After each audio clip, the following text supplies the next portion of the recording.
de computadora que tenían, no podían abrir ningún archivo de nada, ni audiovisual ni textual. Entonces, yo me tomé el atrevimiento de crear otro grupo, habrán visto, Raquel dice, creo que aunque se termine la pandemia, este tipo de cursos deberían seguir para la tercera edad. Seguro, seguro, Grace. Ya lo hemos hablado los profesores con los coordinadores de las universidades. A fines del año pasado les dijimos que aunque termine la pandemia, esta posibilidad de cursos de presencia virtuales deberían coexistir con cursos presenciales, porque hay mucha gente, tengo alumnas, amigas, que le tienen miedo a la computadora. He ido a la casa para formateársela y no quiere, le tienen como terror a la computadora, y solo lee lo que está está anotada y solo lee lo que está en el grupo de WhatsApp. Entonces, como estas personas me pedían que les incluyeran el grupo de WhatsApp, pero se perdían entre tantas conversaciones y no encontraban los materiales, ¿sí?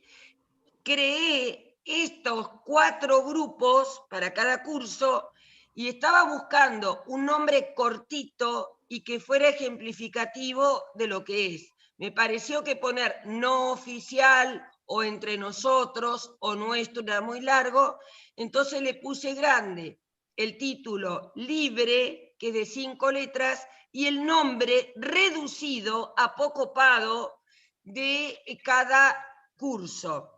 ¿Por qué? Porque todos somos muy charlatanes, y me incluyo, y nos gusta compartir cosas, nos gusta compartir videos, especialmente, les digo, las novedades de nuevos cursos. Ahora Hurlingham largó nuevos cursos, yo me anoté, no sé qué futuro tendrá, tengo que esperar respuesta. Y como continuamente en distintas épocas del año las universidades del país, de todos lados, están largando nuevos cursos de UPAMI, porque esto tiene que ver con una política oficial de darle entidad y considerar a un sujeto pensante y activo a la persona de la tercera edad, ¿sí? Tiene que ver con un concepto político de lo que es el adulto mayor. Por eso es que crecieron tanto estos cursos en distintas universidades, que los tenemos que aprovechar todos, de distintos temas que hay para todos los gustos. Porque en la UNLA, por ejemplo, que es de arte, hay inimaginables cuestiones de arte. Inimaginables cuestiones de arte, desde todo, desde lo plástico, lo musical, la danza, todo. La literatura también. Bueno, y les decía que además hay muchas posibilidades virtuales de incluirse en forma gratuita, esperen que tome el mate, hay ciertos tipos de conferencias o charlas que son muy interesantes, que son gratuitas. Algunas hay que pagar. Por ejemplo, el otro día, y yo se las voy a empezar a pasar, y todo aquel que tenga esas novedades, les pido que nos las pasemos entre nosotros en ese grupo de libre, lo mismo que todos los comentarios. Gracias, gracias, gracias, qué lindo, qué lindo, qué lindo. No lo pongan en el grupo oficial, porque si no, la gente que busca el material no lo encuentra entre tantos comentarios, ¿sí? ¿Se entiende? Por eso creé ese grupo libre para todo lo que es charla. Qué lindo, gracias, ¿cómo les va? Buen día, todo eso en el grupo libre. Y además que nos pasemos toda esa gran cantidad de eventos culturales que se están produciendo, particularmente gratuitos. O si aparece una película nueva. Ahora, en este momento, hay un festival que se llama FISI, en Cosquín. Es el Festival Internacional de Cine de Cosquín. Y por ahí nos podemos meter y ver algo gratis. Yo tengo mi profesor de cine y periodismo que me mandó con la contraseña, que no las puedo pasar porque me mata, pero yo me puedo meter y ver que hay gratis y hay todas películas nacionales o internacionales, muchas latinoamericanas, que son extraordinarias. Entonces, ese tipo de cuestiones que podemos compartir y participar.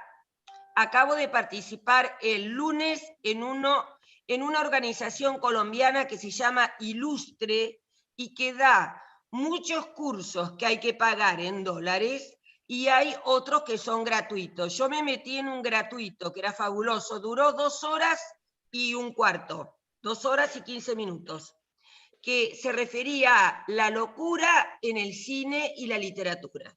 Sí, yo lo Extraordinario. hice, yo lo Ah, hice. lo estábamos viendo juntas entonces, Sí, el sí, lunes sí, a sí, la sí, noche. sí. Buenísimo. Con 2 profesores colombianos, uno profesor de literatura y un psicólogo. Muy bueno.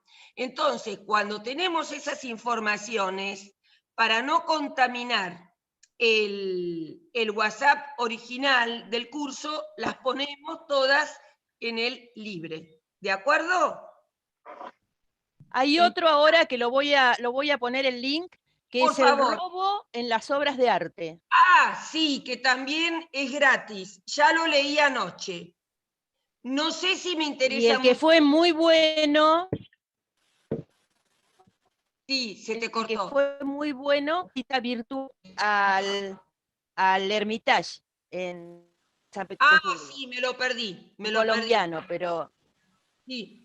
El 13 de mayo está el recorrido por la Capilla Sixtina de ese mismo grupo. Ay, qué bueno, qué bueno. Dice Ruth Formiga que yo también lo compartí. Muy bien, Ruth. Todo eso que podamos compartir, que nos enriquezca culturalmente o que sea un mimo para nosotras y nosotras y nosotros, de cualquier tipo, porque lo afectivo tiene mucho que ver también, me parece que en el libre. Bueno, vamos a comenzar a trabajar, dije. Caramba.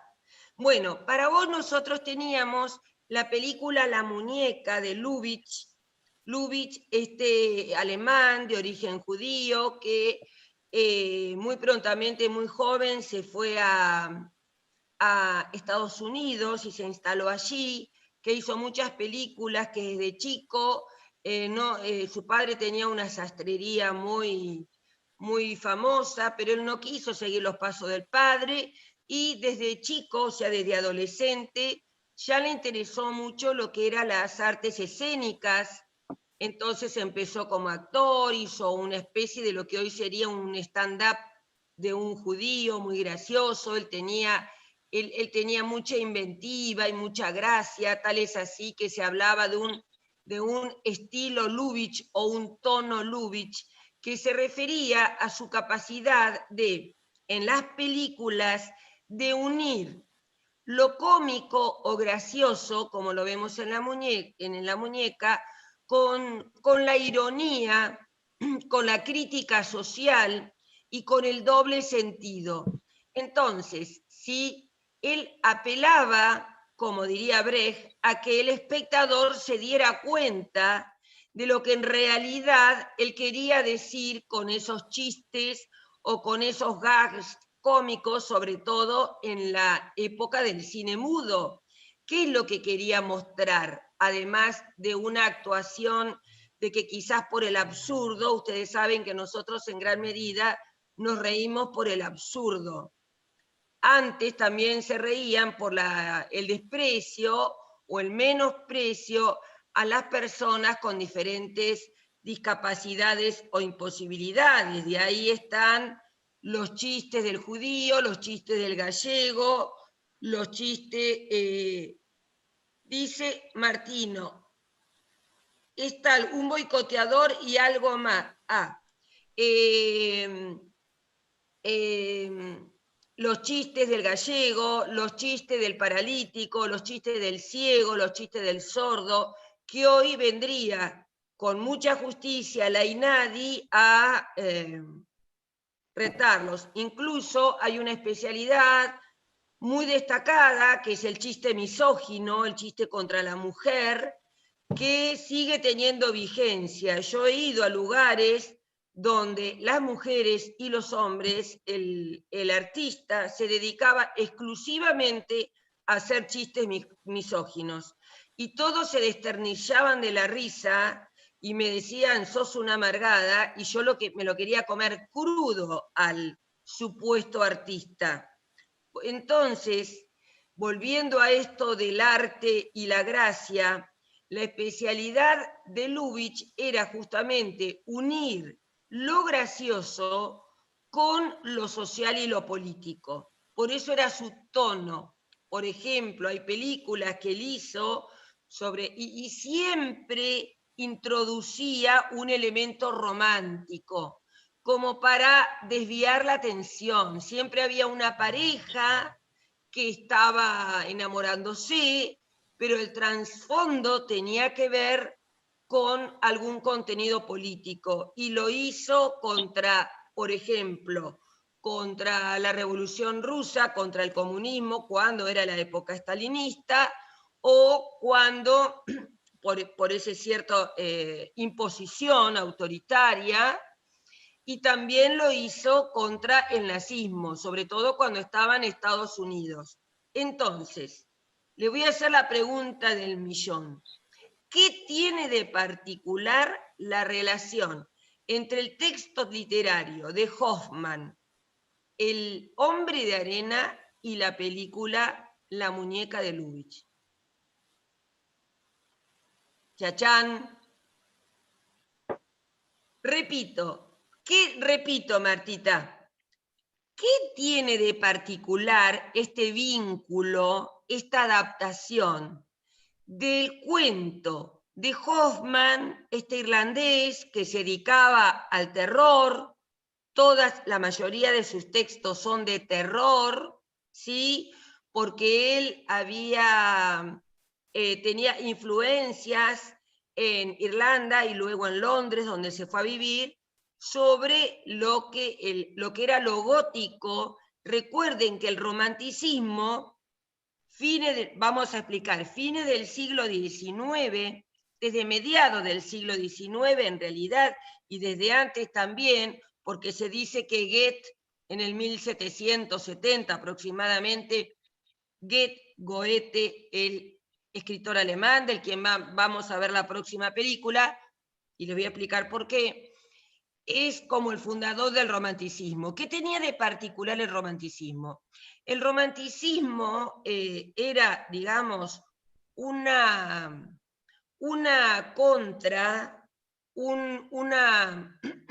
debate contra el positivismo que hubo de la Revolución Industrial, y entonces trataba de recuperar, por un lado, las identidades nacionales. Recuerden que todavía en aquellas épocas los países como hoy los conocemos de Europa, de África, no existían. Entonces, recuperaban, pero tenían cierto tono nostálgico, melancólico de lo que eran las identidades culturales de cada nación.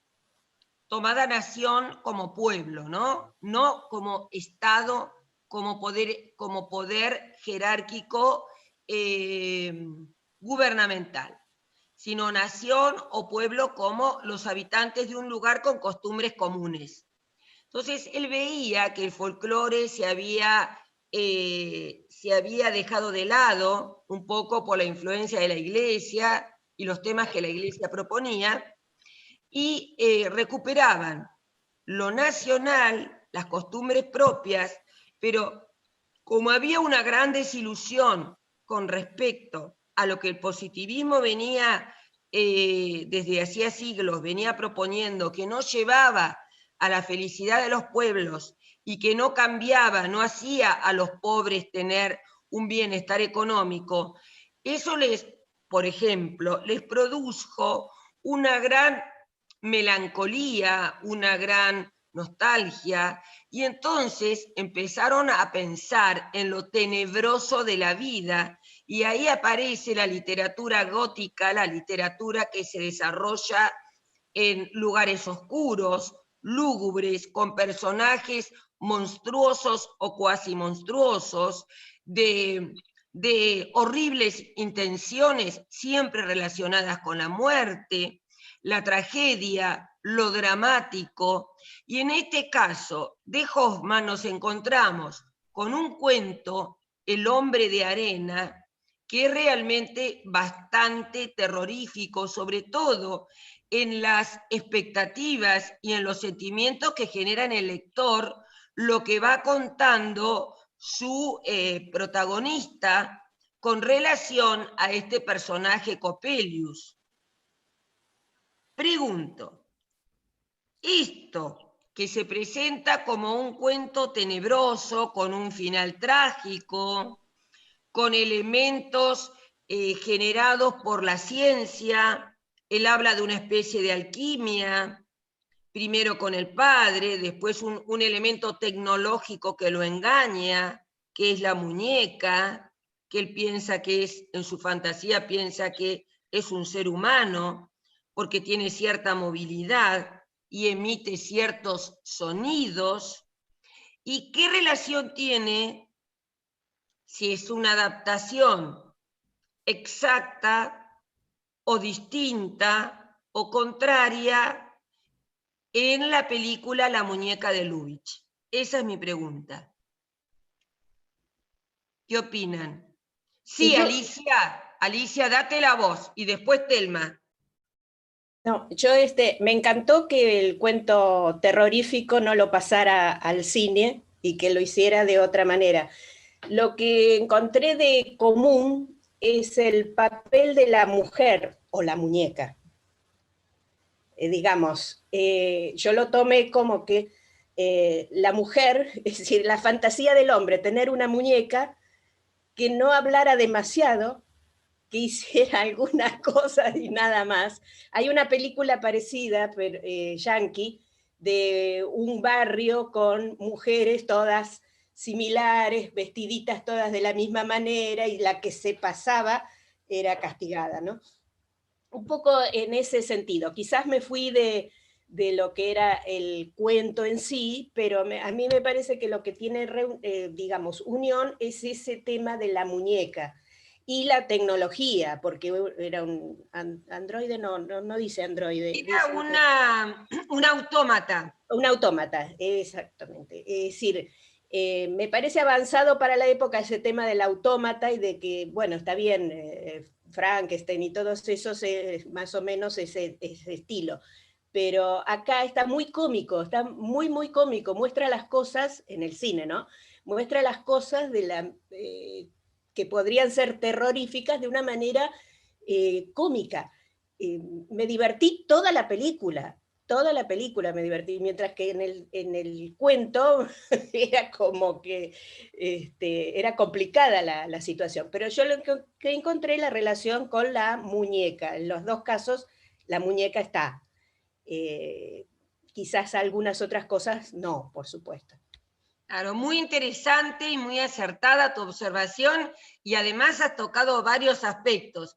Uno, el fundamental, a lo que se refería mi pregunta, que él transformó un cuento que era virtualmente terrorífico, o por lo menos terrorífico, en lo que iba contando el protagonista, especialmente en las cartas, en lo que él sentía que era terrorífico y que lo contagia al lector, y lo complicado que es entender esa fascinación o esa fantasía de lo terrorífico, de lo horroroso, de lo malo, cómo lo transforma en una película cómica, que no tiene nada que ver, pero sí que toma como punto en común el uso de esta muñeca autómata, que ya en esa época, finales del siglo XIX, principios del XX, ya había mucho, por ejemplo, juguetes que eran las muestras de los autómatas. Mirá, acá Enrique Martín dice muy acertadamente,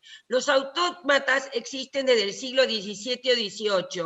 Eran habituales los autómatas en las torres de las iglesias. Exacto, Enrique. O sea, el hecho, ustedes no sé si han visto la película Hugo, que muestra un chico a principios del siglo XX que conoce a un fabricante de autómatas que en realidad viene a ser, si no me equivoco, es no Griffith, el otro, Méliès, que es Méliès de viejito, como una cita de honor, de homenaje a Méliès, que también él fabricaba autómatas, ¿sí? Para utilizar.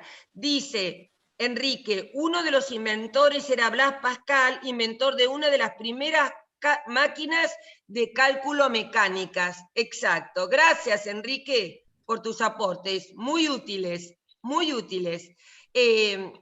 Entonces había como lo tomó de forma graciosa el hecho del autómata. Telma, vos nos querías decir algo, a ver. No, básicamente lo que yo quería decir ya lo dijo Alicia. Me pareció bastante distinto el cuento de la película, o sea, sobre todo el clima, ¿no? Porque y además lo que sí me pareció que por ahí el cuento enfatiza más en el amor, en la relación, digamos, primero con Clara y después con la otra, cosa que por ahí en la película no se ve, o sea, yo no lo vi, por lo menos, él que escapa de las mujeres, pero el tema de la muñeca creo que es lo único que hay en común entre el cuento y la película. Exactamente. Es como que la película es algo totalmente diferente, un poco claro. a lo que apuntaba Alicia. Claro, exactamente, Telma. Muy acertado lo que decís. Y eso es justamente lo que quería hacer notar, cómo una película que se basó en un cuento, en una obra literaria, le dio una vuelta totalmente distinta al tono, como vos decís, al clima. El hecho del amor en la película no se enamora sino hasta el final y de una manera demasiado espontánea y rápida y ya está. Como que recién al final se da cuenta de que esa autómata es una mujer de verdad. Es bastante como increíble, ¿no es cierto? Ese final, como bastante poco realista para nuestra época. Raquel, te escuchamos. Estás muteada, Raquel. Prendete el micrófono. Yo personalmente le disparo todo lo que tenga que ver de terror, de suspenso y todo eso, me produce en esta época bastante, me aleja mucho, pero el libro lo pude leer muy bien. Para la película me gustó muchísimo, me he reído increíblemente, y es como una sátira también, que en el libro no se ve, una sátira a la iglesia, total y absolutamente. Totalmente. La iglesia que siempre que está comiendo a cuatro manos. En el libro eso no aparece para nada. El amor, sí, el amor predomina. Lo que sí me gustó muchísimo fue el ballet. Increíble. Y en el ballet sí se asemeja mucho más al libro, donde el creador de las muñecas tiene un montón de muñecas en su casa. Al margen de cómo bailan todos, que me pareció maravillosa, sí lo asocié mucho más el ballet al libro que la película.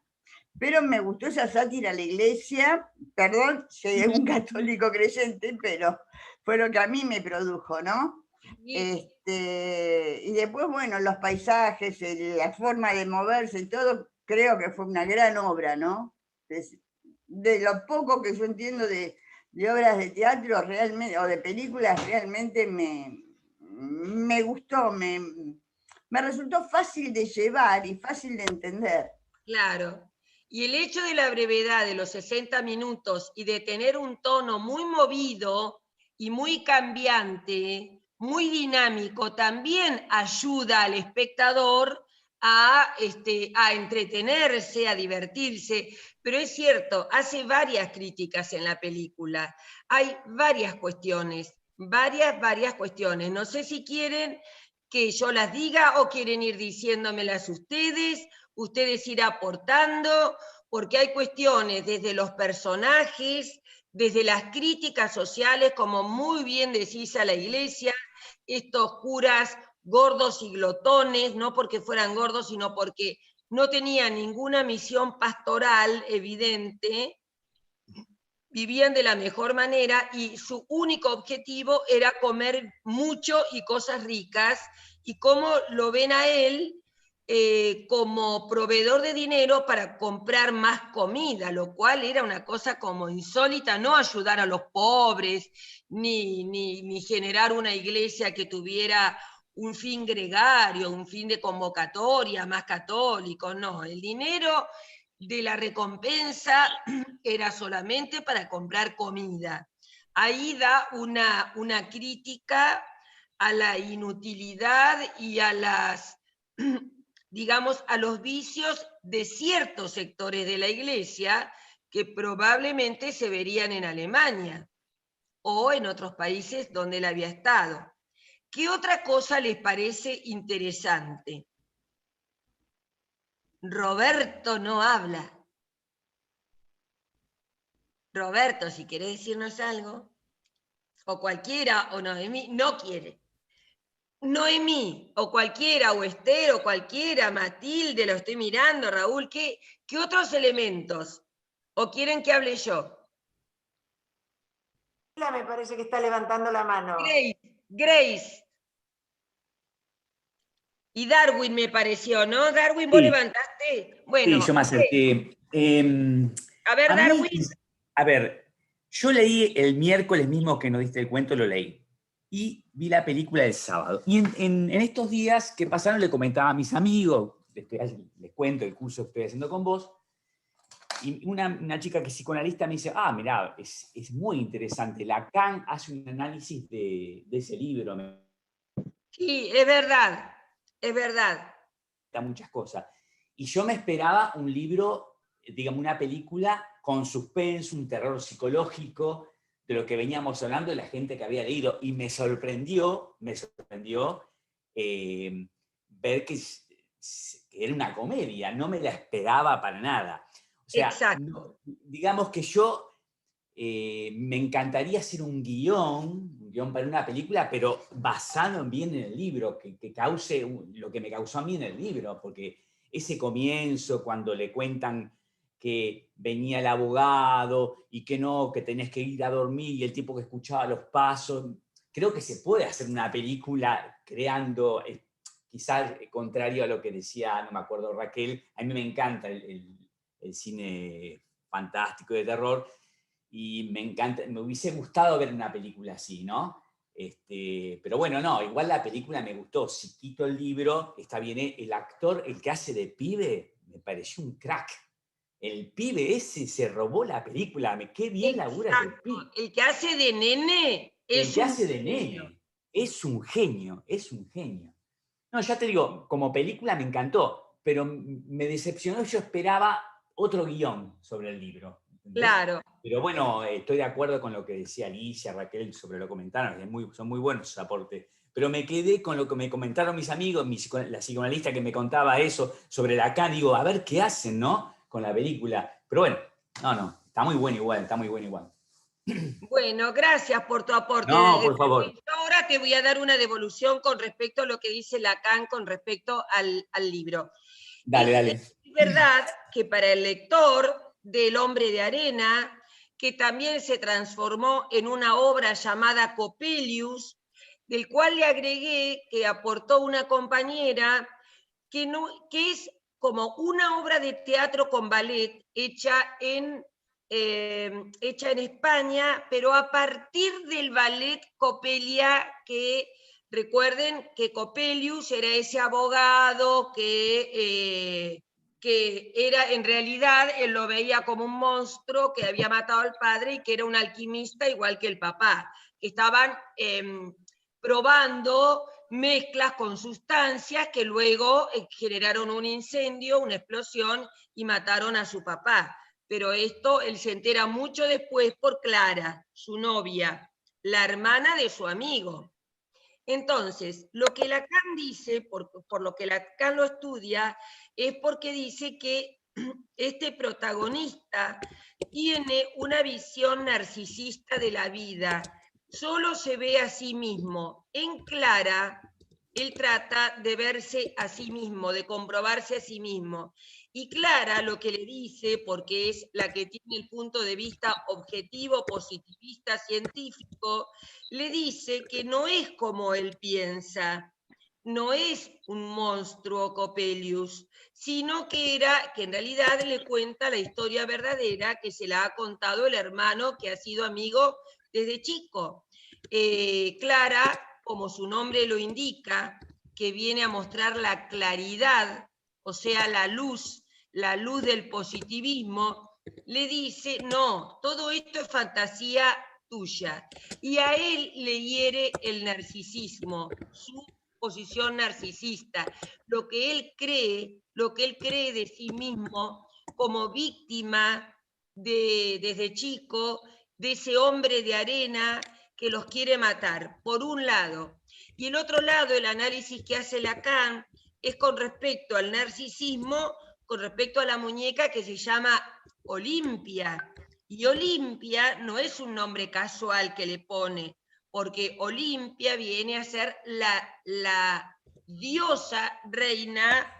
Dice Raquel Kogan, el ballet Coppelia se estrenó en Francia en 1870 en la Ópera de París y su autor fue Arthur, y ahí se me fue, Arthur Saint-Léon. Así que fíjense cuánto antes estaba el ballet. Pero la música es de Delibes, el francés Delibes. Claro, del francés Delibes, justamente. Está bien, sí, sí. Les cuento. Yo les iba a poner la ópera, que la ubiqué, la ópera de Delibes, que estaba solamente el audio, que era muy largo. Y yo dije, no sé si todos van a estar dispuestos a escuchar la ópera de Delibes. Si no, el ballet es de Delibes. La música del ballet es de Delibes. Claro, la ópera, los cuentos de Hoffmann es de Offenbach. Bueno, voy a buscarla. Voy a buscarla. Yo me rajo. Porque quizás Darwin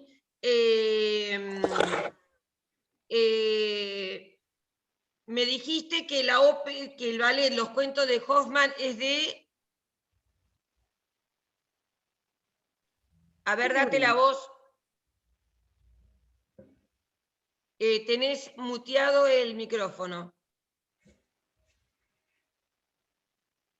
A ver si lo encontrás al mismo. Ahí está.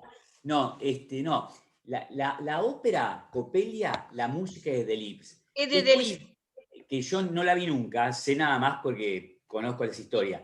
Y de Offenbach es los cuentos de Hoffmann, que no sé si en los argumentos está el hombre de arena, supongo que sí, pero no la vi, claro. No la vi nunca. Tenemos que pensar siempre que son adaptaciones hechas a la danza y a la música, no son exactamente una reproducción del texto literario, jamás, porque además las necesidades de la danza, de armar una coreografía, tiene que ver con gestar una historia que sea apropiada como para ser mostrada en un espectáculo, en un teatro. Ustedes saben que todo lo que es la danza y el teatro son escritos que pueden ser leídos, son escritos literarios, el drama, pero para ser representados en un espectáculo. Por eso son textos espectaculares, ¿sí? Para ser presentados en un espectáculo. Y generan una puesta en escena que es propia de cada director, distinta de cada director y con una intencionalidad distinta. Por eso a veces vemos, acá una compañera nos acaba de decir que el año pasado el Teatro Colón puso el ballet online bellísimo, nos dice Emma Calderoni. Habría que ver si lo encuentro. Yo voy a poner Teatro Colón porque por ahí dejaron el video, ¿sí? Si yo lo encuentro, se los pongo. La ópera era solo el audio de la ópera, nada más, sin ballet, sin imagen, el de la ópera Coppelius, por eso no lo puse. Y sí puse esto que ofreció una compañera que me pareció más interesante, por lo menos para ver. Ahora, esto que vos decís, Darwin, de la vuelvo a decir que el narcisismo con Olimpia, el por qué se ve tan agradado, tan contento cuando está con Olimpia, porque Olimpia escucha todo lo que él dice, sus sentires, sus emociones, sus pensamientos más íntimos, y no le contesta. Entonces él siente o piensa que ella lo está escuchando y está asintiendo de alguna manera, lo está comprendiendo de alguna manera, y fomenta su actitud narcisista. Viste que el narcisismo tiene eso de que la sobreimportancia del yo sobre los demás, ¿no? Por definirlo de alguna manera, ese amor por sí mismo que viene del mito de Narciso, que el mito griego.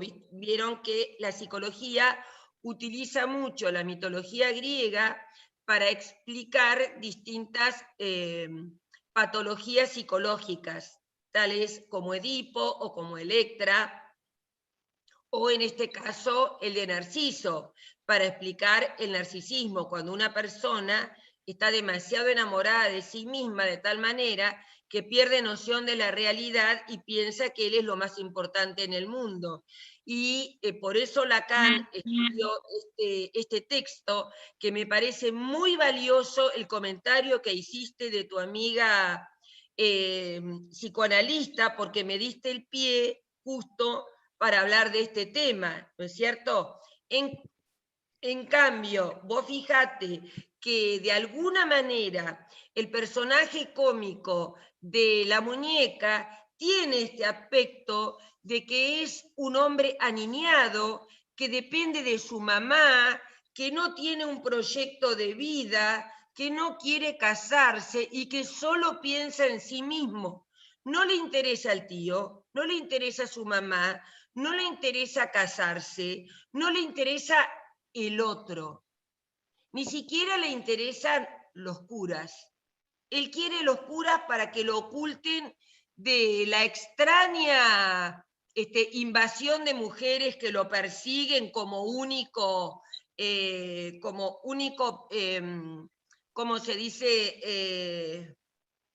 Posibilidad de casarse, cuando se ve en un momento de la película que quedan otros muchachos, quizá no tan elegantes, que se quedan doloridos porque las mujeres los rechazan y ni los ven, solo ven a este personaje. Entonces, fíjense la capacidad que tiene Lubitsch, que siempre le gustó lo gracioso y las comedias musicales, a él le apasionaban las comedias musicales, por eso es que él introduce este baile tanto del conjunto de autómatas como los diferentes bailes que hace la muñeca. Fíjense, la muñeca al principio, la muñeca bailando con los curas. Cómo los atrae, que se supone que son tan serios y que son tan pacatos, y los atraen y se ponen a bailar con ella. ¿Sí? Sí, Raquel, habla. No, quería esperar que termines de hablar vos y después me acordé de otra crítica que hace la película, pero terminá de explicarlo vos primero. No, ya está. No, me estaba acordando también de la crítica de cómo te muestra la avaricia de las personas cuando el tío supuestamente se está muriendo en la cama y ellos se están matando por un jarrón. Entonces mezclas la avaricia de la iglesia, de ese sector de la iglesia, de ese grupo de monjes, más la avaricia del tío, y te das cuenta cómo el mundo, entre comillas, desgraciadamente, gira en algunos aspectos atrás de esa avaricia, ¿no? Que si lo trasladamos del 1800 al 2021, no sé dónde está mucho la diferencia. Claro, si en realidad estamos hablando del año 1919 y él habla de una clase social específica que es la burguesía. Que la burguesía, aún hoy en día, que fue la que promovió la revolución industrial, este cambio en la economía del mundial, este cambio, porque la Revolución Francesa en 1789 se hizo no por el pueblo campesino ni artesano, sino lo hizo la burguesía. Entonces lo que en realidad está criticando Lubitsch es la burguesía, que se desespera primero por toda clase de objetos y muebles que tiene ahí guardado el tío, hasta que miran el jarrón como que se ve que el jarrón es más valioso que los muebles y que al final terminan rompiéndolo en su avaricia. Y cómo en su cama de agonía están todos con las planideras, o sea, con las que lloran, está también la familia, que son burgueses, porque no es cualquiera, no son campesinos que rodean al tío, ni son artesanos, no es un herrero del pueblo ni un carpintero, son los burgueses, que también hace esa crítica de la avaricia de los burgueses, que sigue continuando en la burguesía, que vendría a ser hoy en día lo que nosotros denominamos las clases medias y las clases medias altas. ¿Sí? Que hay esa avaricia, y lo estamos viendo hoy, precisamente hoy en día. No podemos decir que el resto de las masas populares, los campesinos, porque sabemos que no existe ese tipo de avaricia en el pequeño y mediano productor agropecuario, no existe esa avaricia en las pymes o en los artesanos. Al contrario, sabemos que hay toda una situación de cooperativismo, no por endiosar, pero hay diferencias de actitudes sociales y de contratos sociales en otras clases. ¿Sí? ¿Qué más? ¿Quién otra? María Alcira, sí, date la voz y después Enrique.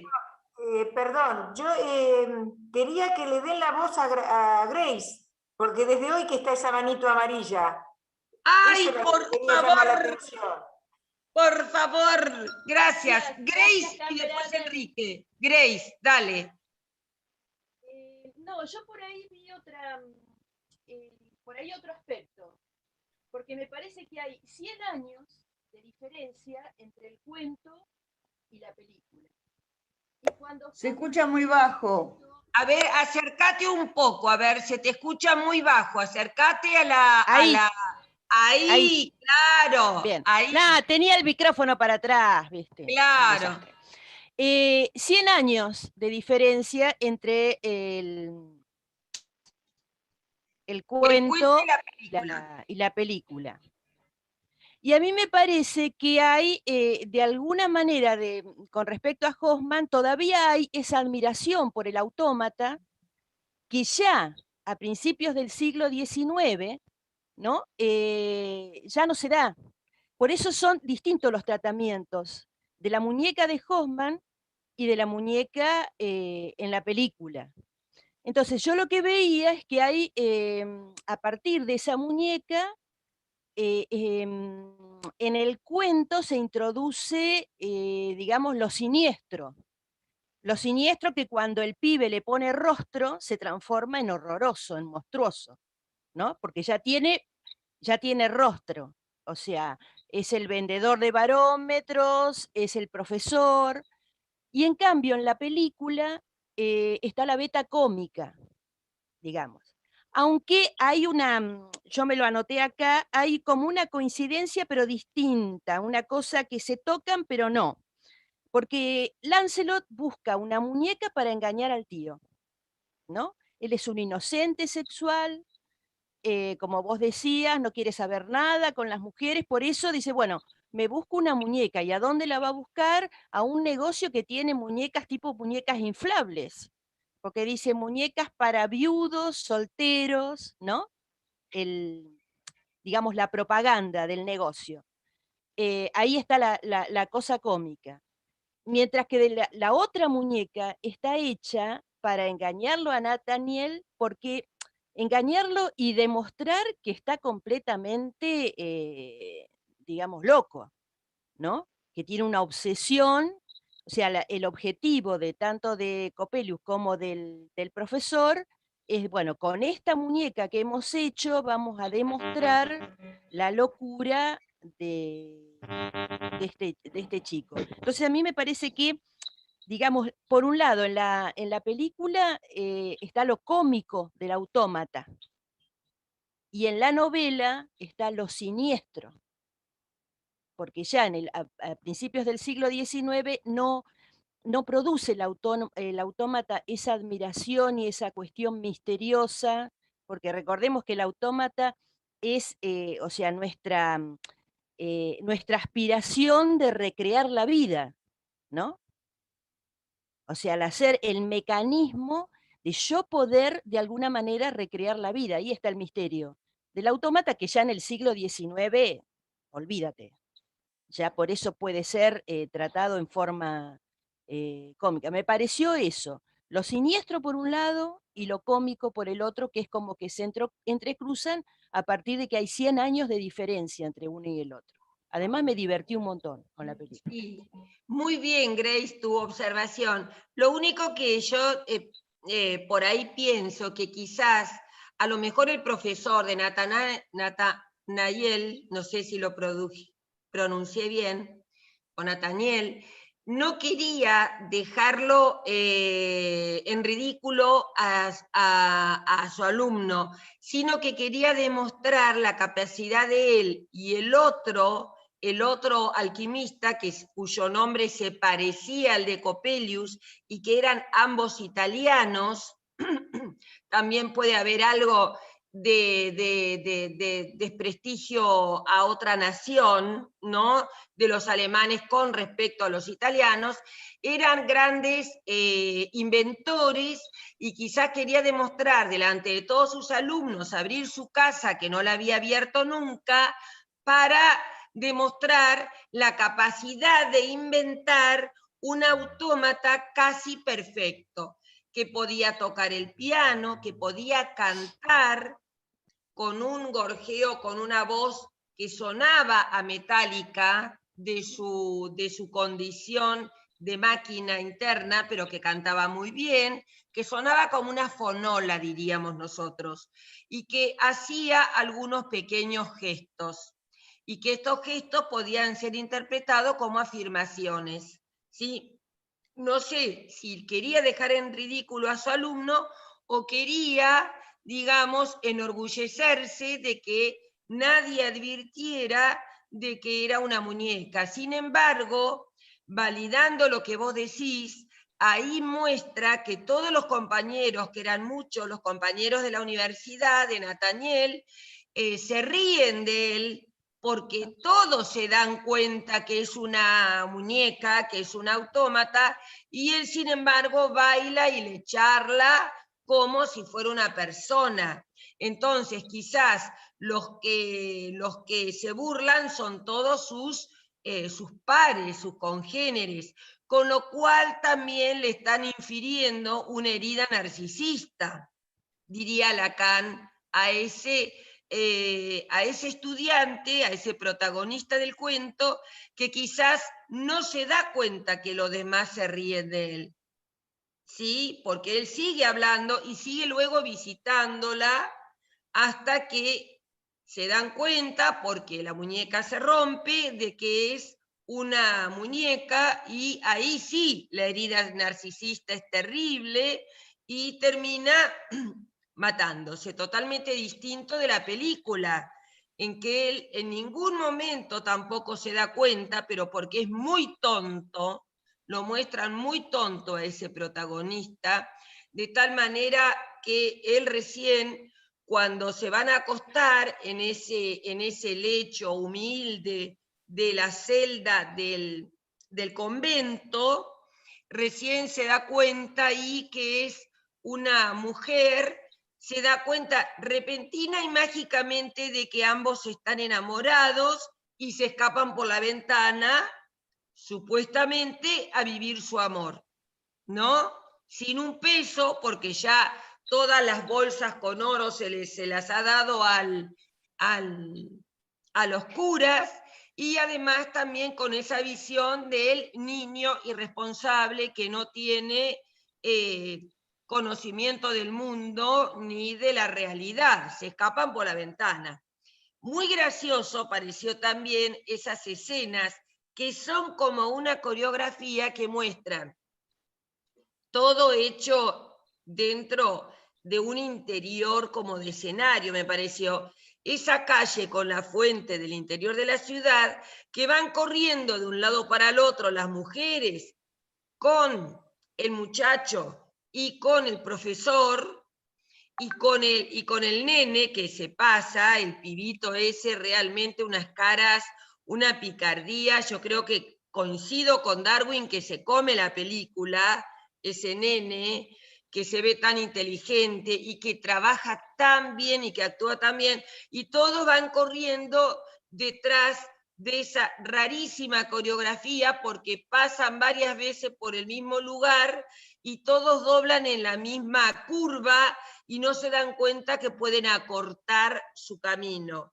Ahí hay como una especie de coreografía para demostrar una desesperación inusitada de las mujeres, que solo él es el único hombre, ¿no? Para casarse. ¿Algún otro comentario? Y el médico que lo persigue y le va dando la cucharada, eso, y el sopapo para seguir avanzando, eso está fantástico. Dice acá Emma, el personaje El Hombre de Arena aparece en varias películas del Hombre Araña, primero como villano, luego acompañando al Hombre Araña y finalmente villano. Contanos un poquito, Emma, eso. Bueno, no es que yo haya visto todas las del Hombre Araña, pero una de mis sobrinas, cuando le conté la película y el personaje, el cuento le conté, me dijo, pero eso aparece en el Hombre Araña. Entonces fui a buscar, creo que es en la tercera o en la cuarta, aparece como un villano, y es un hombre que se deshace y se convierte en arena, entonces puede ir a lugares donde no pueden ir otros, y es un villano muy fuerte que le toca enfrentarlo al Hombre Araña, le cuesta mucho vencerlo porque no puede contenerlo, y porque además él se deshace y el Hombre Araña queda con sus piernas atrapadas en la arena. Después yo ya no miré más, pero lo que buscando aparece que él en algún momento, el Sandman, ¿no? El Hombre de Arena, se hace, amigo no, pero lo acompaña en otra película a favor del Hombre Araña, pero que después hay otra vez un problema y pasa a ser un villano, en otra película posterior pasa a ser nuevamente un villano. Así que, y en algún lugar encontré una referencia diciendo que el personaje había sido sacado de ese cuento, del cuento de Hoffman. Qué interesante, Emma. Además, fíjate, Emma, que al principio el Hombre Araña surge de un experimento de su padre con otro maléfico que parece Coppelius, que termina en esa alquimia mágica de transformar al chico en un hombre araña, en un hombre también. Sí, bueno, y el Hombre de Arena también es producto, de alguna manera se ve en la película, es producto también de una reacción, no me acuerdo si era nuclear o qué, que hace que él cambie su cuerpo y se convierta en esta posibilidad de deshacerse en arena. Hay una imagen muy linda en la primera película, donde él está parado y de repente se empieza a deshacer desde abajo, desde los pies, se empieza a deshacer, hasta que se convierte solo en arena. Ahí está, así que... Qué bueno, Emma, qué bueno lo que aportás, porque ahí lo que estamos viendo es que todas estas películas, como la de Lubitsch del año 19, han tenido como remakes, reiteraciones, con distintos aspectos y conservando las ideas, tanto en El Hombre de Arena, pero como textual, un hombre hecho de arena, como el mito del hombre de arena que viene y te come los ojos y que en realidad es un alquimista, lo que diríamos un alquimista, o lo que hoy sería un científico. Fíjate que se retoma ¿cómo se llama? En El Hombre Araña, y también se retoma en este hombre verde, ¿cómo se llama? Que también viene de un experimento. Hulk. ¿Cómo? Hulk. Exactamente. Grace, ¿querías decir algo? Y si no, Enrique está esperando. Le damos la voz a... No, ya lo dijiste. Sí, todo. Enrique. En todo caso, bueno, agregar que la película es una desacralización del autómata. Exacto. Digamos, ya no me lo tomo en serio. Claro, para ya la no broma. me lo tomo en serio, ya no me causa miedo. Para el terror. Ya no me da miedo, claro. No. Ya no me da miedo. Por eso hablo de la desacralización del autómata. Claro, tal cual, exacto. Nada más. Enrique. Después Enrique yo, por favor, Esther. Después Enrique yo. Dale. Enrique, te escucho. Y después Noemí, dale. Si yo vuelvo un poquito atrás a la escena del convento, cuando reciben a la muñeca. En primer lugar, los curas no quieren saber nada, no quieren que entre. Pero finalmente, bueno, terminan aceptando porque implica el dinero también, la bolsa de monedas, ¿no? Pero yo lo que veo que también el entusiasmo que después muestran por la muñeca, no es solo por cuando bailan y qué sé yo, sino que lo veo como una crítica a la Iglesia que está desmereciendo y ocultando la femineidad. Pero no solo a la mujer, sino la femineidad que tenemos que todos tenemos. Los hombres tenemos nuestra parte femenina y las mujeres tienen su parte masculina. O sea, somos un conjunto sexual, ¿no? En donde los rasgos que vamos mostrando, por ahí van para un lado o por ahí van para el otro. Eso me parece que se ha demostrado claramente ahora en nuestro país con los cambios que se han introducido a través de las leyes que permiten los distintos géneros, ¿no es cierto? Entonces me parece que los curas, además de mostrar cuando bailan con ella, es esa necesidad de la otra parte de su humanidad que la esconden y que se denigra y que necesitan integrarla. Es una mirada un poco más ambiciosa la mía, ¿no? O sea, no es solo bailar, es que, bueno, estamos recibiendo a la mujer que la Iglesia la está desmereciendo, la Iglesia institución, digamos, ¿no es cierto? La está desmereciendo, dejando de lado, tirando abajo, y con eso también está denigrando la sensibilidad, la femineidad, en definitiva, ¿no? Bueno, eso quería aportar como lectura. Qué bueno, Enrique, lo que dijiste. Es maravilloso, me resulta muy valioso porque además en un primer momento ellos la miran, dice Raquel Kogan, es que todo baile tiene sensualidad. Y pensar, Raquel, que Enrique es coordinador guía, coordinador de biodanza. Es un experto en lo que es la biodanza y las capacidades y posibilidades y sanadoras y liberadoras de lo que es la biodanza, o sea, la danza en el ser humano. O sea, él está hablando con una autoridad realmente excelente de eso. Eso pasa a ser un chivo ya, Esther, ¿eh? No importa, no me importa que sea un chivo. Un chivo, una vaca, no me importa. Mirá, Enrique, además viste que al principio, y vieron que al principio, ellos la miran con cierta actitud como seductora, cuando primero no la quieren mirar, y cuando la ven, admiran su belleza, y después bailan con ella, y eso que mencionaste de la parte femenina y masculina que todos tenemos, es maravilloso, y cómo el poder de las iglesias en general, especialmente las monoteístas, o sea, la iglesia musulmana, la iglesia judía y la iglesia católica o cristiana también, ha desmerecido y ha menospreciado a la mujer de 1000 formas distintas y que siguen en la actualidad, aunque, por ejemplo, en la religión judía, algunos sectores más modernos han permitido que algunas mujeres estudien para rabinas, ¿no?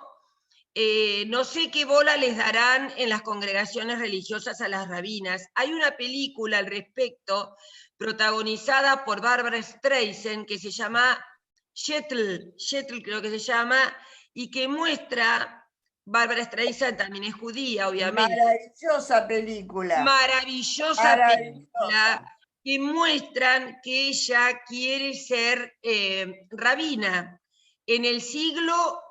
Debe ser en el siglo XIX, en el siglo XVIII, y que viene de un shtetl.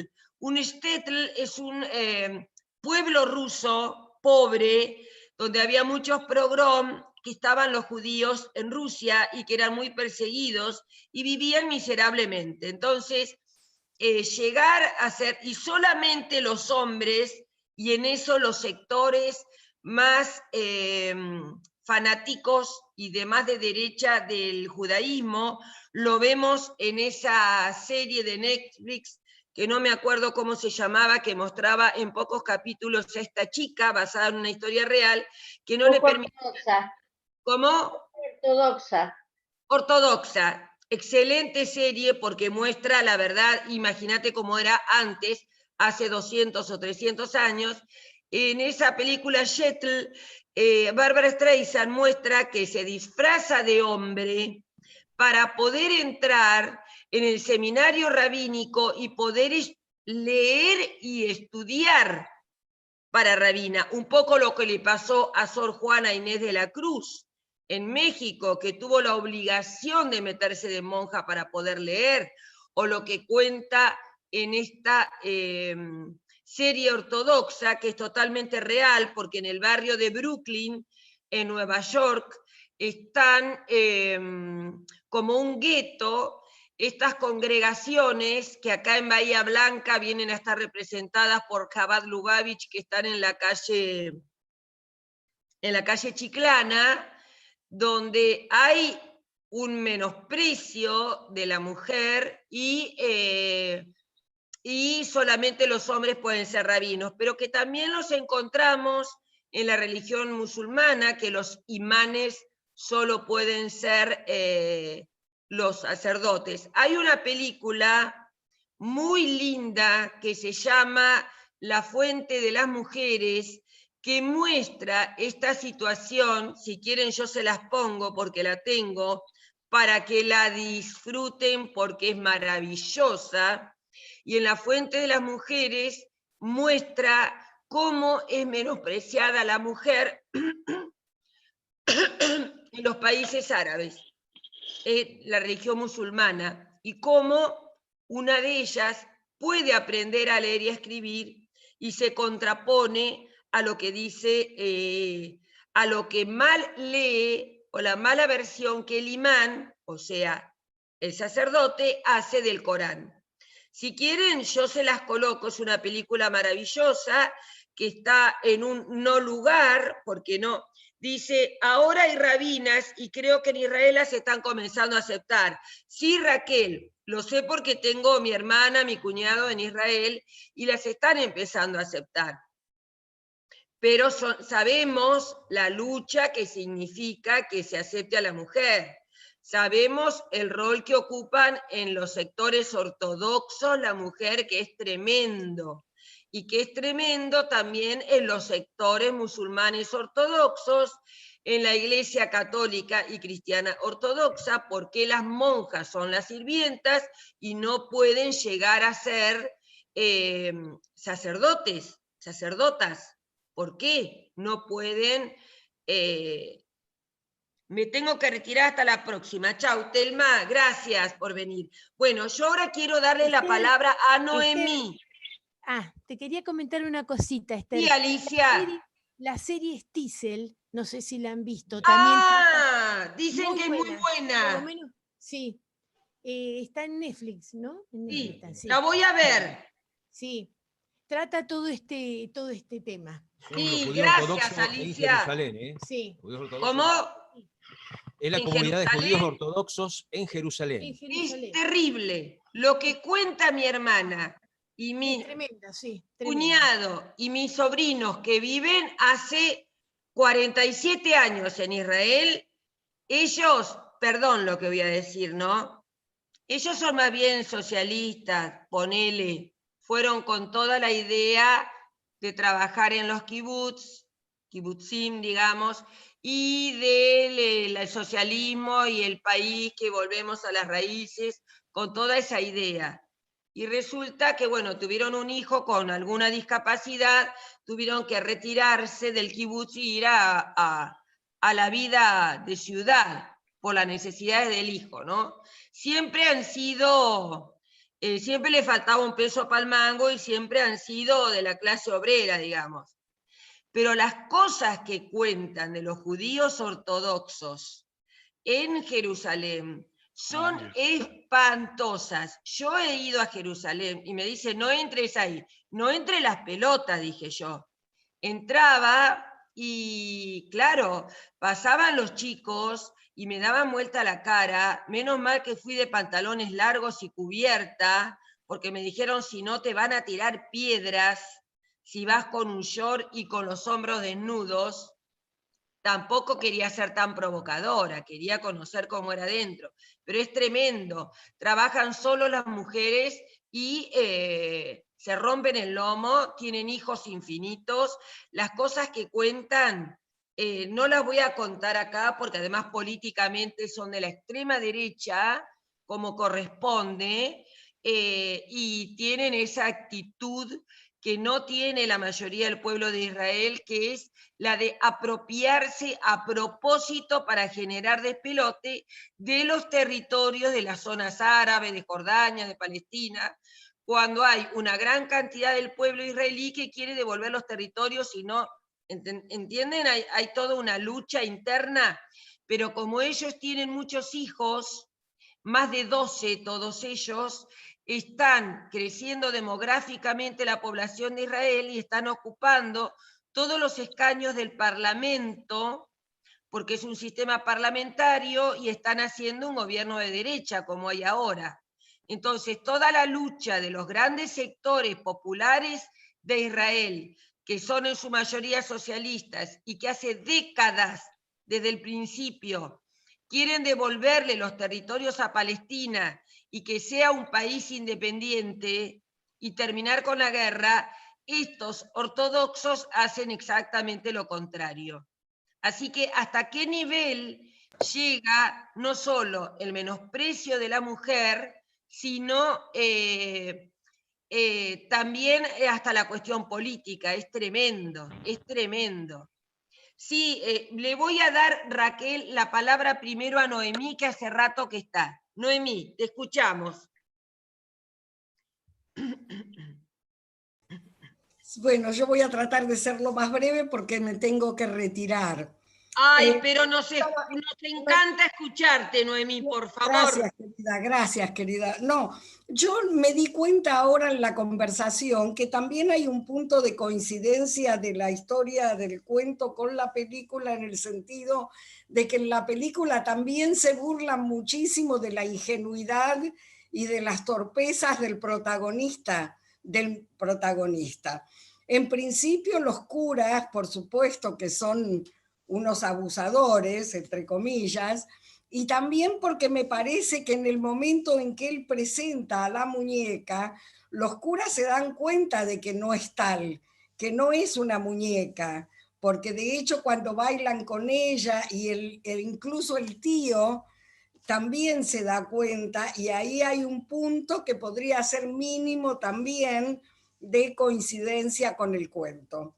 Eso en principio era lo que quería decir, y después quería hablar desde mi interés fundamental, como de costumbre, que es el cine, de este director notable, muy importante en la historia del cine, Lubitsch, que le ha dado a sus películas lo que bien dijiste al comienzo, que lo denominaron el toque Lubitsch.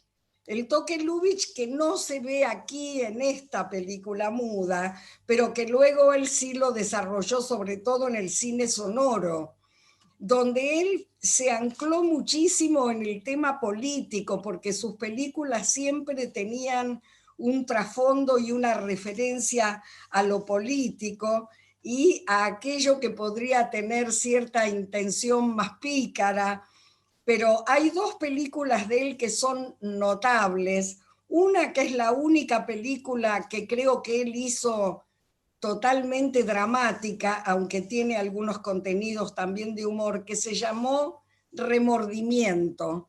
Es una película extraordinaria que es una crítica despiadada a las guerras y que se hizo una versión hace unos pocos años que se llama Franz,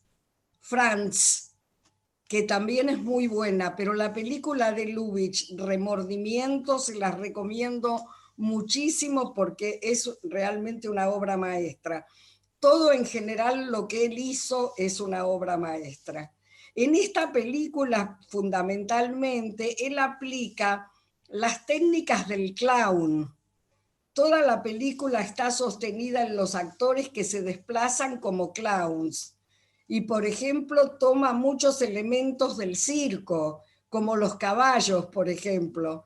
Los caballos que los hemos visto muchísimas veces, que están hechos por personas enlazadas unas con otras. Y también en los desplazamientos de Rittenberg, que es el actor extraordinario que mencionaron, que es el aprendiz, que tenía en la película 15 años, en los desplazamientos que hace él con el fabricante de muñecas son todas técnicas de clown. Las vueltas que dan, las empujones, todo eso que lo aplica impecablemente Lubitsch. Y la muñeca, que es una maravilla, la actriz también. Realmente la película es notable. Es muy interesante cómo Lubitsch toma como disparador una historia absolutamente ominosa para hacer esta cosa tan fantástica ligada más al humor y sobre todo al circo, a las técnicas del clown. Bueno, creo que nada más que eso. La serie se llama Poco Ortodoxa, no poco ortodoxa, porque tiene que ver justamente con eso de la protagonista que quiere romper las reglas de su religión. Bueno, eso nada más. Gracias, Esther, muchas gracias. Me tengo que retirar. Buenos días a todos.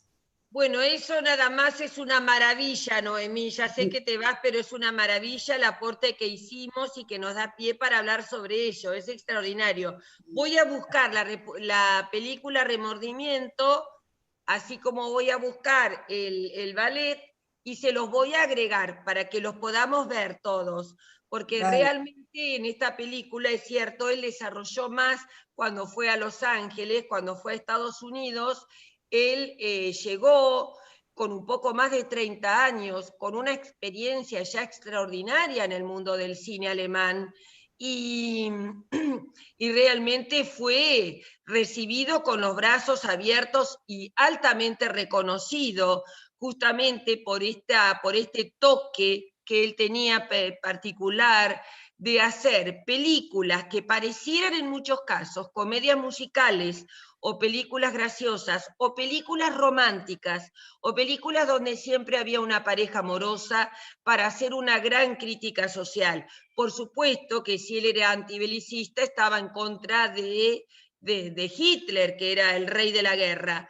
Ahora, fíjense que él pudo escapar como Murnau o como Lang y como muchos directores y trabajadores del cine alemanes pudieron escapar a Hollywood, a Los Ángeles, ¿no es cierto?, a esta zona lejana, porque también sabían en Los Ángeles que ellos eran muy hábiles, que eran muy talentosos, y también con ellos fueron los camarógrafos, los escenógrafos, los asistentes de dirección, los fotógrafos, porque tenían una calidad en el cine increíble y que fue aprovechada por Hollywood. Algunos lo reconocieron mucho y otros no tanto. A Lubitsch, una gran artista, una gran actriz, lo hizo que, si no me equivoco, que la Paramount lo tomara, y y además Lubitsch logró formar parte, digamos, del Star System. Ustedes saben que Hollywood se armó como una industria, tal cual como una industria. Al principio tomó los métodos fordistas de la producción en serie. Entonces ellos inventaron algo que no existía en Europa.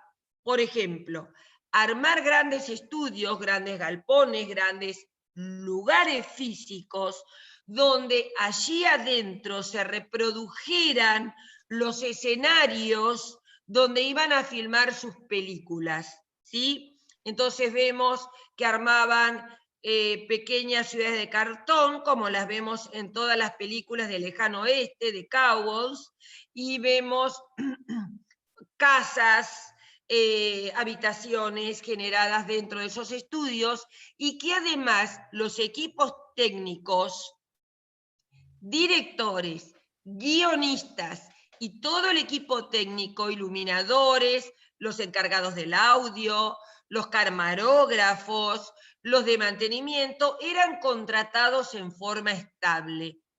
Y tenían ese sistema de Star System, del sistema de las estrellas, significaba que aquellos principalmente actores y actrices que habían logrado gran fama, de alguna manera los estudios se apoderaban de ella, la Paramount, la Universal,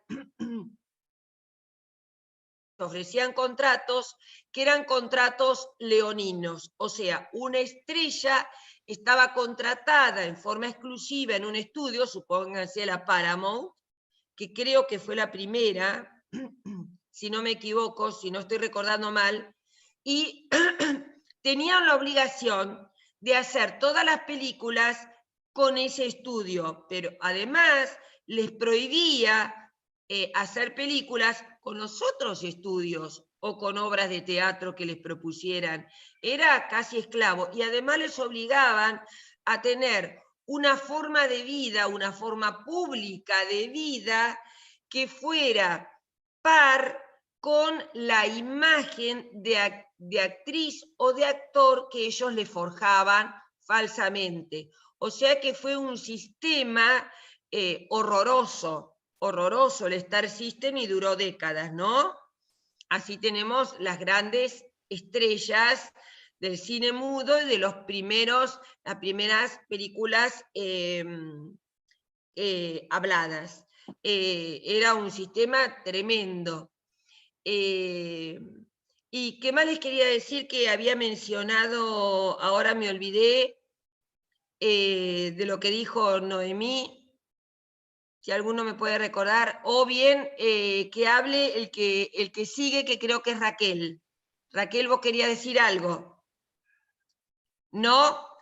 ¿Alguien más quiere hacer algún tipo de comentario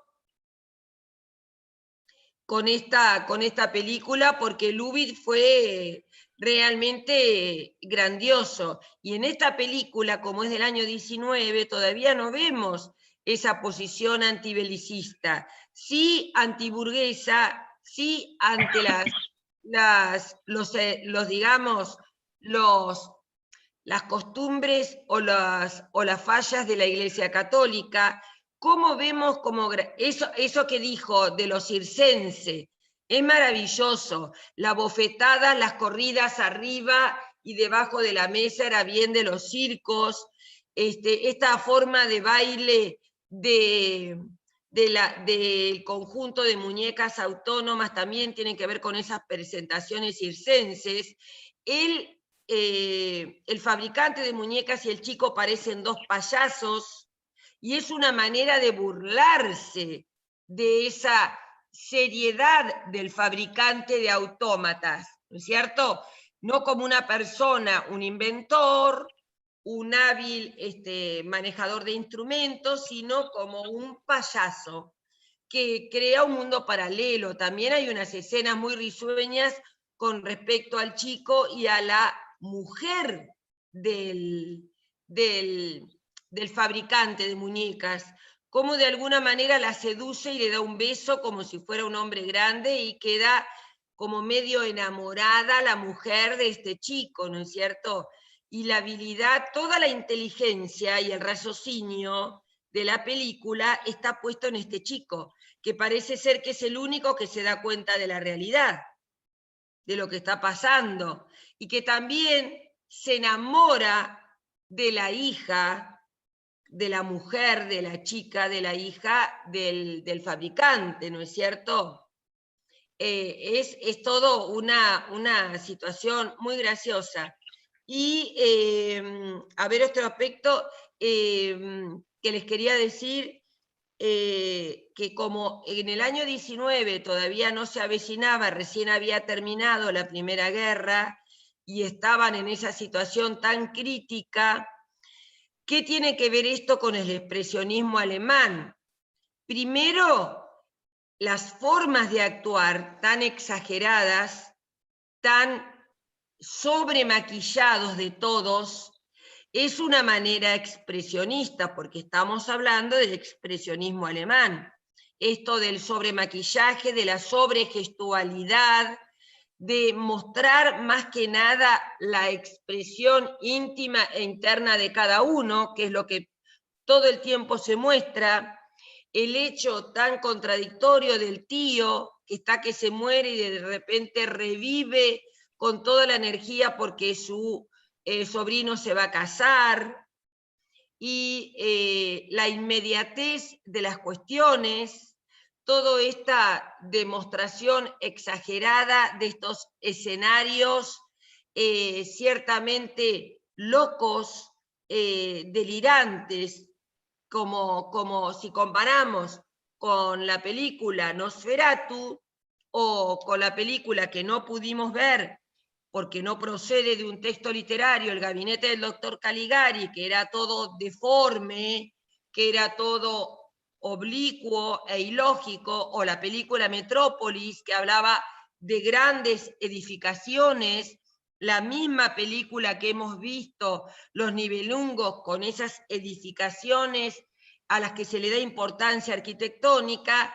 acá se le da importancia también a esos interiores, a esos objetos, a esos talleres, a el lugar del convento donde viven los monjes. Dice, además, dice Grace Lusky, además hay elementos, para que se me fue, de vanguardia que ya prefiguran el surrealismo, como por ejemplo las bocas que hablan pero son mudas, muy parecidas a algunas escenas que después vamos a encontrar en Buñuel. Muy bien, Grace, muy acertada tu observación, ¿sí?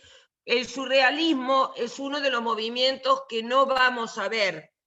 Les quería hacer un comentario. Para la próxima clase, como no está el libro del doctor Mabuse en castellano y no se puede conseguir, yo cambié la película por otra de Murnau, que sí tenemos y que sí tenemos mucho para hablar y que ya todos más o menos conocemos, porque hay una versión argentina del mismo libro, que es el Fausto de Goethe, el gran escritor alemán, el considerado el paradigma de los escritores alemanes, el gestor del romanticismo, y la película Fausto del mismo nombre de Murnau, ¿sí? En lugar de tomar otra película de Lang, como iba a ser el doctor Mabuse, y que también tiene ese trastorno diabólico de la venta del alma, de cómo, de lo siniestro, de lo terrorífico que era propio del cine expresionista. Yo ya les agregué en el grupo de Face, para que ya se fueran preparando, y en el grupo de WhatsApp, el texto, un texto en castellano. Busqué varios y busqué una traducción que me pareció la más breve, ahí figura 113 páginas, algo así, y que fuera en una versión de traducción más amigable para nosotros, porque hay muchas traducciones del Fausto.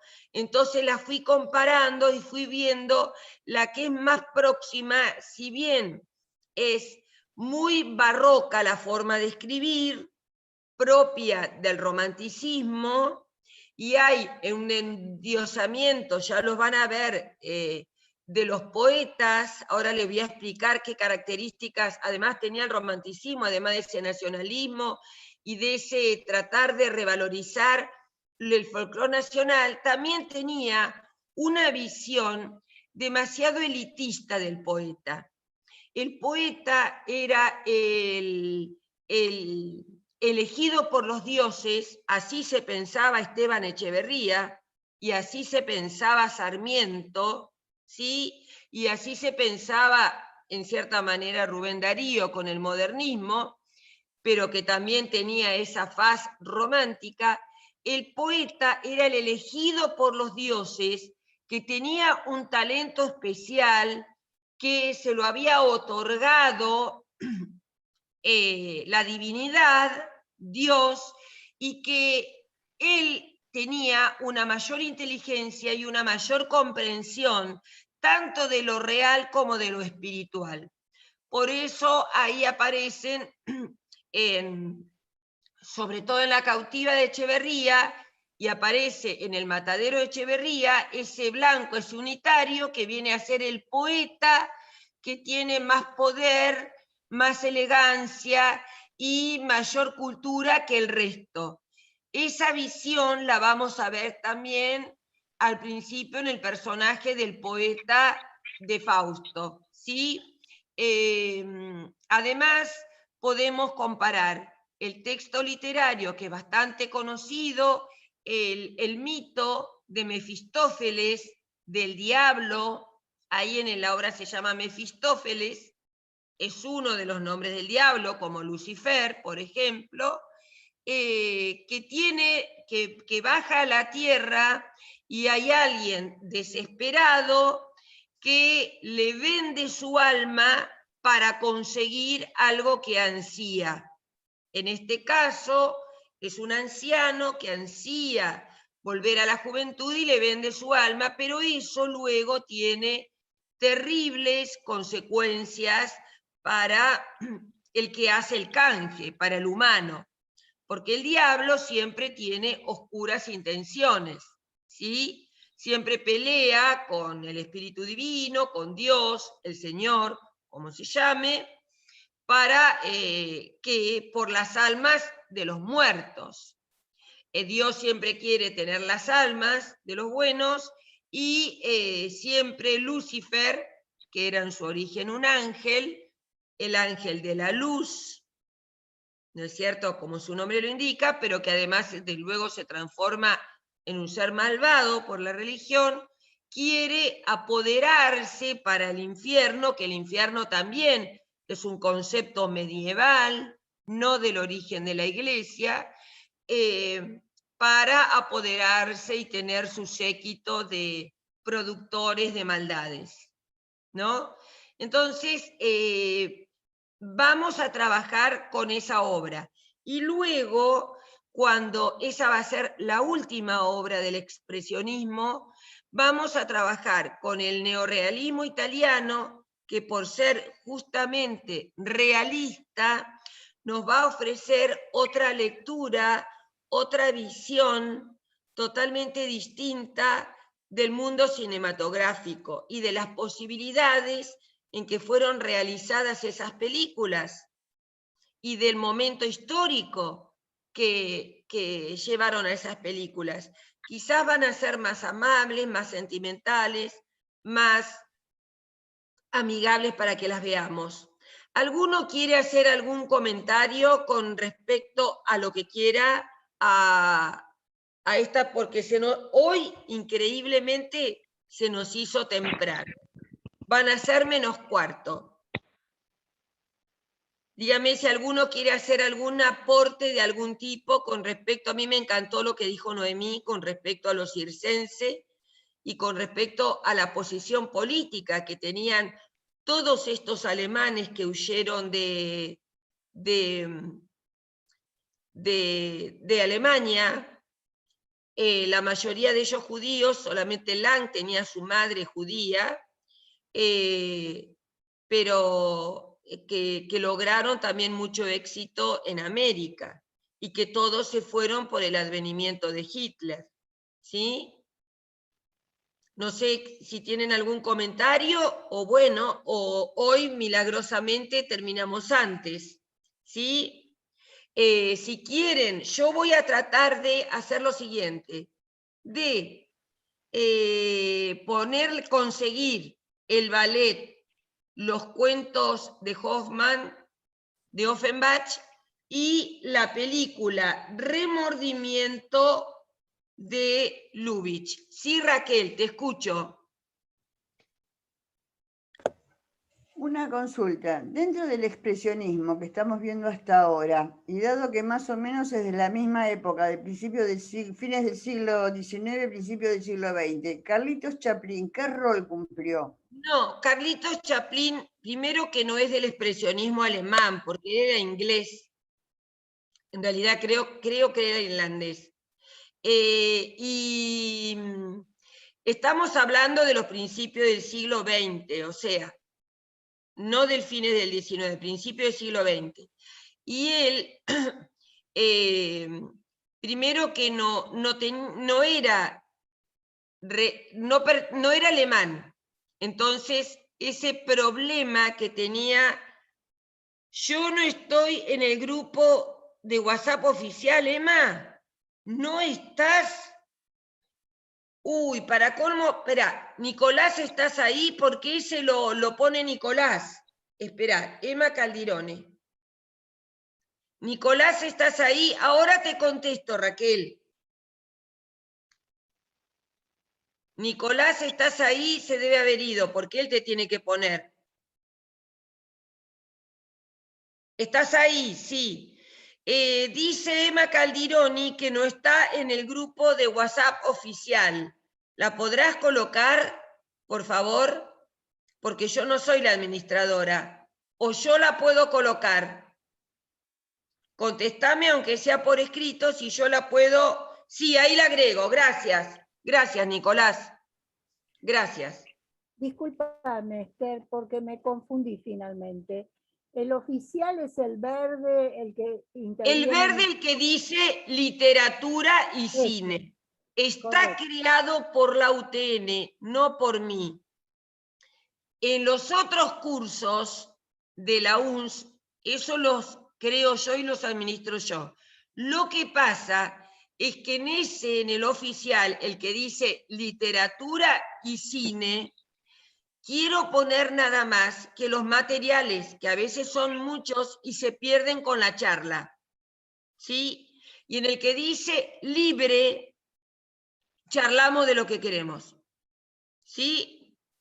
No obstante, si yo consigo estas películas o videos, la del ballet y la película de Lubitsch, la voy a poner en el oficial, porque es un material para que veamos todos, ¿sí? ¿Se entiende? Me preguntaba de Chaplin. Chaplin era británico, entonces no participaba de esta situación de tremendo crisis económica y política que tenía Alemania, ¿sí? Todo el expresionismo es producto de la gran amargura y del gran resentimiento que tenían los alemanes, primero, antes de la Primera Guerra, por el que era su rey o Kaiser o emperador, Guillermo I y Guillermo II, que tenían una política económica muy contraria a los intereses populares. Luego la Primera Guerra, en la que fueron vencidos y con el Tratado de Verdún tuvieron unas condiciones ominosas, realmente tremendas, de imponerle deudas y de falta de trabajo y de miseria para... Grace dice, a lo mejor la coincidencia entre la muñeca y las películas de Charles Chaplin sea el uso de la llamada comedia física que toma las técnicas del payaso, el slapstick, el golpe y el porrazo. Muy bien, muy buena observación en este caso. En este caso. Ahora lo vamos a ampliar, Grace. Te decía que no podía ser porque todo el expresionismo alemán es de la década del 20. Entre guerras, entre la Primera Guerra y entre la Segunda Guerra. Una época de mucha miseria para Alemania, de mucha desocupación, de mucha amargura del pueblo y de mucho resentimiento contra el resto de Europa y de Estados Unidos, que los había llevado a esa situación tan terrible económicamente, de mucha miseria. Charlie Chaplin estaba en Gran Bretaña, un país vencedor en ambas guerras. Un país que en ese momento era un gran imperio del mar y que tenía muchas colonias. O sea que desde el punto de vista económico, político, Gran Bretaña, o digamos el Reino Unido, para no decir toda Gran Bretaña, creo que fue en la década del 20 que se independizó la República de Irlanda, justamente. Venía de una gran potencia, entonces no tenía ese tono del pueblo de resentimiento contra la política europea. Lo que sí sucedía en Gran Bretaña nos referimos a las dos islas, es un concepto geográfico, no político, Gran Bretaña. Tenía una monarquía que actualmente está igual y un sector de la burguesía muy poderoso que mandaba las políticas económicas, pero toda la clase obrera, particularmente los que se dedicaban a la minería, al carbón, y toda la clase obrera vivía en forma muy pobre. Y no les importaba nada a la monarquía, ni les importa actualmente a la monarquía. ¿Sí? Son sectores, igual que en Estados Unidos, los sectores obreros y los sectores ahora que perdieron a través de la crisis del 2008 todas sus propiedades, que se ve en la película Nomadland, que es una realidad y que sacó varios premios ahora en los Oscars, que muestra esa realidad social de Estados Unidos, que ellos las ocultan, pero ellos tienen 45 millones de pobres, ¿sí? Muy pobres, indigentes. Lo mismo pasa en Europa.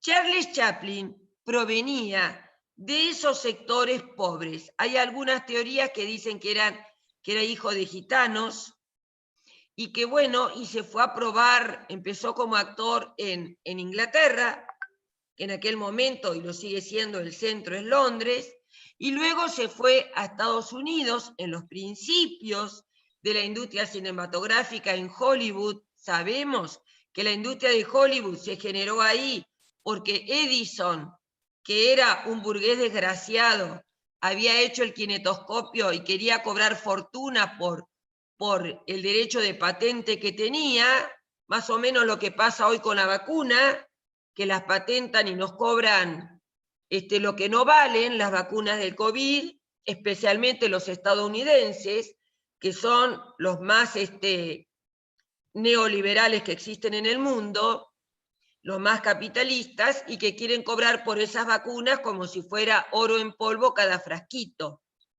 Entonces, en esa época fue que Chaplin se fue a Estados Unidos y empezó, como muy bien dice Grace, a utilizar los recursos circenses, los recursos del absurdo, con movimientos físicos circenses que le dieron mucho éxito. Pero también Charles Chaplin era un tremendo crítico social. Fíjense en las películas El Pibe, en la película, ¿cómo se llama esa que termina con el se me va a ir? La tenía acá, ¿cómo se llama? El Gran Dictador. La película en la que habla de el régimen fordista. ¿Cómo se llama la...? Tiempos modernos. Tiempos modernos. Tiempos modernos. Todas las películas de Chaplin tienen que ver con una gran crítica social, pero para ser permitida, para que se las acepten y no las censuren, él utiliza el humor. Nos hace matar de la risa. ¿En qué consiste que nos matemos de la risa? En el absurdo. Él es el ingenuo, es el que hace esas poses circenses, ese caminar ridículo, esa vestimenta ridícula, en contraposición con quien generalmente es su novia, que es racional, que lo lleva al mundo real, o en el caso de tiempos modernos, del jefe que lo obliga a volver a lo real, a perder la ensoñación y a volver al maquinismo y a la velocidad para no arruinar la línea de producción. ¿No? En eso puede haber una proximidad, muy bien Grace, tu observación, en el uso de técnicas circenses. ¿Sí? Ahí sí está el truco. Las técnicas circenses, el gag, la caída, la bofetada, el slapstick, que se dice de esta forma de circense, de producir gags, escenas de cómicas, pero siempre a través del absurdo. Sabemos que el absurdo siempre al hombre desde la prehistoria lo ha hecho reír. Por eso, cuando hablábamos hoy del chiste,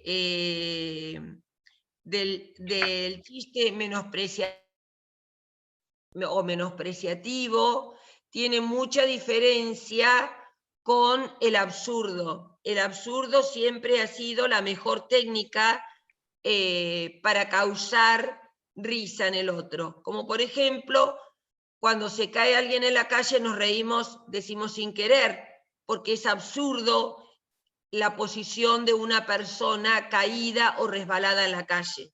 ¿Sí? Porque es el absurdo de la normalidad, lo que se contrapone a lo normal, a lo convencionalmente establecido socialmente. ¿Sí? Bueno, yo creo que llegamos hasta acá, ¿sí? Son las 10:05. ¿Alguien tiene algo más que decir o nos despedimos hasta la próxima? Les encargo que lean Fausto, que tiene unas 110 hojas, más o menos, 113 o 131 por ahí, y que lean, que vean la película. El Fausto que nos das vos de 135 páginas, ¿qué es un resumen o es el libro? No. Es el libro. Ok. Yo siempre les doy el libro original, no es un resumen. Además, ya les voy a añadir hoy un montón de material teórico. En ese material teórico está la biografía de Goethe y está todo el análisis. Y ahí sí hay un resumen y un análisis crítico de la obra literaria Fausto. No se las puse porque primero hay que leer el libro y hay que ver la película. Y después les agregué eso y les agregué el análisis y la crítica de la película Fausto. Lo que no les agregué es la biografía de Murnau porque ustedes ya la tienen. Bien. Desde la primera película. No, te preguntaba porque pensé que el libro era más grande. Me imaginaba un libro grande de 400, 500 páginas, pero por eso me llamó la atención. No sabía que era tan corto. Lo que pasa es que cuando vos veas la densidad de escritura de cada página, te vas a dar cuenta, ¿sí? Que realmente en cada página, mamita querida, ¿sí? En cada página tenés mucho contenido, ¿sí? Además, vos pensás que en las versiones PDF, si vos tenés 131 páginas, por ahí equivale a 300 páginas de un libro en papel. Ok. Porque las versiones en PDF están muy comprimidas. Siempre son por lo menos la mitad del libro en formato, en cantidad de páginas. ¿Por qué? Porque está hecho con un formato de caracteres, de letras y de aprovechamiento de la página. Fíjate que yo, por ejemplo, hay cosas que hago siempre, es achicar los márgenes de la página para que me entre más contenido. Entonces me queda mucho más corto y en realidad estoy mandando un libro de 400 páginas en 150. Okay. Es un truco maldito que tengo, pero para que me rinda más y para ocultar la verdad. En realidad, seguro, Darwin, tenés razón, seguro que el libro original tenía 400 páginas, seguro, pero calculá que es un PDF, ¿eh? Lo mismo hago con los documentos, es un truco que hago para que no se me asusten, porque cuando si ven 20 páginas no es lo mismo que si ven 50, entonces yo achico los márgenes, pongo siempre letra Arial 12 para que la vean bien, además ustedes la pueden agrandar, y porque es un formato muy amigable para la vista, el Arial 12. También lo puedo hacer en Arial 14 todo, si lo quieren más grande, pero como ustedes tienen la herramienta para agrandarlo, y yo el truco que hago siempre es achicar los márgenes para que parezca menos. Soy una desgraciada, pero bueno, es así. Es así. Ahora descubriste el juego, Esther, ya. Y trato de aprovechar mucho las imágenes. Las achico todas para que me entre más contenido. Porque hay imágenes que son gigantescas, están buenísimas, grandes. Pero yo se las achico. Utilizo todas las herramientas de edición para que les parezca menos y no se me asusten. Soy una verdadera porquería en eso. Sí, está descubriendo. Tienen razón. Pero ¿saben qué? Para que no se me asusten y lo lean. Porque a mí lo que me interesa es que lo lean. Y si lo ven muy largo, dice, yo en esto no me meto. Estamos leyendo, estamos mirando, estamos trabajando. Muy bien. Muy contentos. Porque ya le preparé todos los artículos, además. Pero digo, no, primero ataco con el texto literario y con la película. Después ataco con lo otro, que se los agrego hoy. ¿Sí? Bueno, gente, siempre se nos hace la hora. Hablamos pavada y se nos hace la hora. Esther, ¿podemos hacer como los monjes que escondían la comida debajo de la mesa cuando le golpeaban la puerta? Yo te estoy hablando, Mario. ¿Podemos ser como los monjes que escondían la comida debajo de la mesa cuando le golpeaban la puerta y sacaban un plato mísero? ¡Ay, sí! Ya que estamos clarificando la idea. Claro, tal cual. Vos no sabés lo que a mí me llega. Un resumen del resumen hagamos. Sí, vos lo compartimos en un grupo. Vos no te imaginás. Un grupo que no es Esther. Me anoto. No estoy ahí, dame con un caño. Ustedes no se imaginan las horas que me paso, primero buscando el material, leyéndolo todo, y después armando la edición. Saquemos el resumen del Rincón del Vago. No, Grace. ¡Vamos! Grace, no. ¿Saben lo que yo trato de buscar? Si son resúmenes, si son artículos de gente académicamente o del mundo del cine o de la literatura que sean reconocidos. No voy a sacar el Rincón del Vago. Entonces, y después cuando lo leo, les voy haciendo cambios, porque digo, ¿se acuerdan de los resúmenes de Leroux? ¡Qué guacho! Es verdad. Mirá el tipo cómo hizo guita el Leroux ese con nosotros cuando éramos chicos. Bueno, no, lo que a mí me lleva mucho tiempo es leer y editar, porque incluso hay muchos textos académicos que yo saco, no saben cómo los cambio, porque por ahí vieron del campo teórico, traen mucho material. Entonces yo lo voy cambiando porque digo, yo con esto los mato. Si le empiezan a hablar, qué sé yo, de Foucault, de Deleuze, que me muero con Deleuze, de Derrida, que me muero con Derrida, por lo complejo, yo eso se lo saco. Entonces voy rearmando el texto académico y muchas veces vieron que yo en algún rinconcito dice de dónde lo saqué, porque ¿saben qué? Que hay que tener honestidad intelectual y poner de dónde uno lo sacó, ¿sí? Yo les pongo siempre, ¿sí? De dónde saco, eso en todos los cursos, porque por ahí uso el Google académico, uso de universidades, y yo les pongo el autor y de qué universidad es o de qué página es, pero les tengo que hacer muchos cambios porque muchas veces la redacción es malísima. Entonces les tengo que cambiar expresiones. Por ahí se me chispotea alguna, y van a ver que se me chispotea un error de ortografía, y cuando lo veo y lo leo me quiero matar, porque odio la falta de ortografía. Bueno, gente, besitos a todos, y ¿y el Nico? ¿A dónde está? Acá está. Bueno, Nico, ¿nos cortás? Gracias, Nico, por todo. Listo. Chao, hasta Nos el estamos martes. viendo. Hasta el miércoles. Chao. Chao, hasta luego.